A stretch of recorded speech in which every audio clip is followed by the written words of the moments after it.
Suite à la demande d'un abonné, on m'a demandé de faire une vidéo setup. Très bien, commençons. Premièrement, je tiens à vous remercier pour les retours sur la dernière vidéo sur le Toshiba Satellite. Cette saloperie là.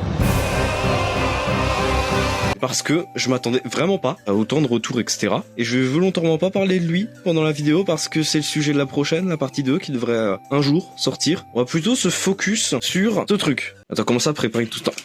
Donc je disais avant que l'autre là il se déconnecte, on va s'occuper premièrement du PC juste ici. Alors, pourquoi ce PC c'est important? C'est parce que je fais littéralement toutes mes vidéos dessus, je fais le montage dessus, je fais plein de trucs dessus. Et je l'ai depuis 2022 environ, depuis mi-2022, parce qu'avant j'avais un vieux PC avec un Pentium E2180, les dual core avec 2 Go de RAM en DDR2, là c'est horrible, avec aucune carte graphique intégrée. Enfin si, avec une carte graphique intégrée, mais une carte graphique pourrie. Ce PC, il a été upgrade au moins 3 fois sur 3 aspects différents.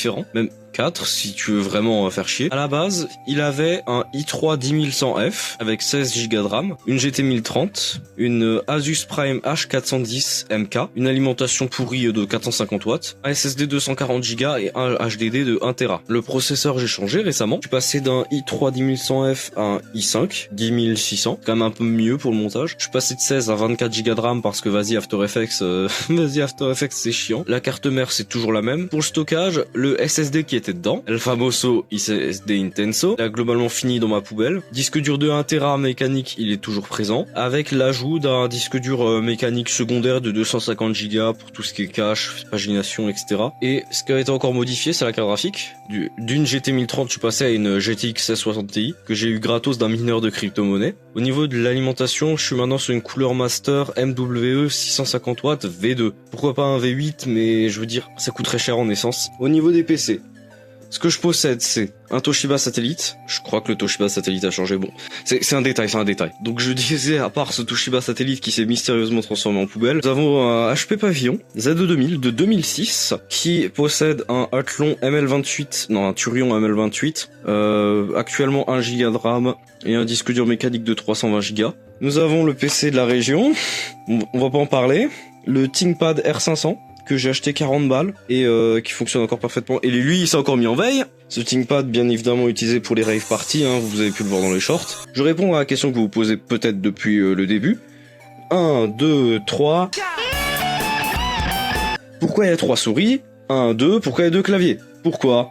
Il y a 5 périphériques au total, juste pour un PC. Les 2 claviers, un est en PS2, un est en USB. Les 3 souris, c'est uniquement parce que celle-là elle est en PS2. Là c'est une souris sans fil qui est reliée en fait à un autre PC qui est là-bas. Et celle-là, c'est celle qui est tout le temps branchée, on sait jamais. Et que vu que j'ai changé plusieurs fois de souris, mais que je les dégage pas de mon bureau, bah c'est pour ça qu'il y en a autant. On va vite fait aussi parler de la sono et des trucs autour. Ici on a des haut-parleurs Hercule, et derrière des haut-parleurs où j'arrive pas à lire la marque. On a 2 de chaque côté, ils sont planqués là par QB.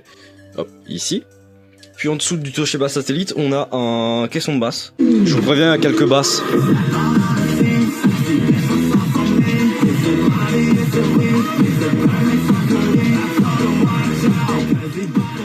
Donc ça basse bien, effectivement. Le haut-parleur, il est pas branché.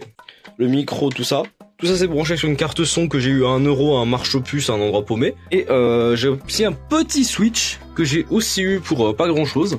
Ici on peut voir là les câbles, avec ce câble Ethernet là qui traîne depuis avant, c'est infâme. Et pour finir sur mon setup, j'aimerais vous présenter ma partie rétro entre guillemets, avec une installation officielle de Windows XP Service Pack 1, pour les personnes qui croyaient que je piratais Windows dans mes hauts, de la RAM en stock, beaucoup de RAM d'ailleurs, un petit appareil photo, oh mais je jure hein, 3ème prise, un petit appareil photo pour prendre des photos, c'est...